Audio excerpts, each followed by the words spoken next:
বন্ধুরা, জুহি বা বেলি ফুল গাছে যখন ফুলটা শুকিয়ে ঝরে পড়ে যাবে তারপরে এইগুলোকে ছিঁড়ে ফেলে দিতে হবে। এইগুলো আপনার গাছ থেকে এনার্জি নেবে আর নতুন গ্রোথ হতে দেবে না। যখনই আপনারা এগুলো ছিঁড়ে ফেলবেন তারপরে দেখবেন নতুন গ্রোথ স্টার্ট হয়ে গেছে। কারণ কি, এগুলো আমাদের গাছের এনার্জি তো নিচ্ছিলই, আর সঙ্গে কিন্তু আমাদের গাছের গ্রোথটাকে আটকে রাখে। যখন দেখবেন এরকম সিচুয়েশন কি একটা কুড়ি আছে বা ফুল আছে আর তার সঙ্গে এরকম, তো ফুলটা ফুটে যাক, কারণ এটা একদিনেরই ফুল থাকে, তো ব্যাস তারপরে এটাকে ছেড়ে দিতে হবে। তো এইগুলোকে অবশ্যই ছিঁড়ে ফেলবেন যখন আপনাদের ফুলগুলো শুকিয়ে যাবে। আপনারা 15 দিন পরের এটা ভিডিও দেখছেন, গ্রোথ স্টার্ট হয়ে গেছে।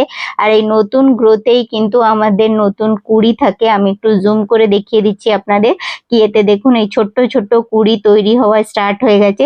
তো আপনারাও জুহি বা বেলি গাছ যেটাও আপনাদের কাছে আছে তাতে কিন্তু এই জিনিসটা অবশ্য করবেন, তাহলে দেখবেন তাড়াতাড়ি আবার ফুলও আসবে আর গাছের গ্রোথটা খুব ভালো হয়।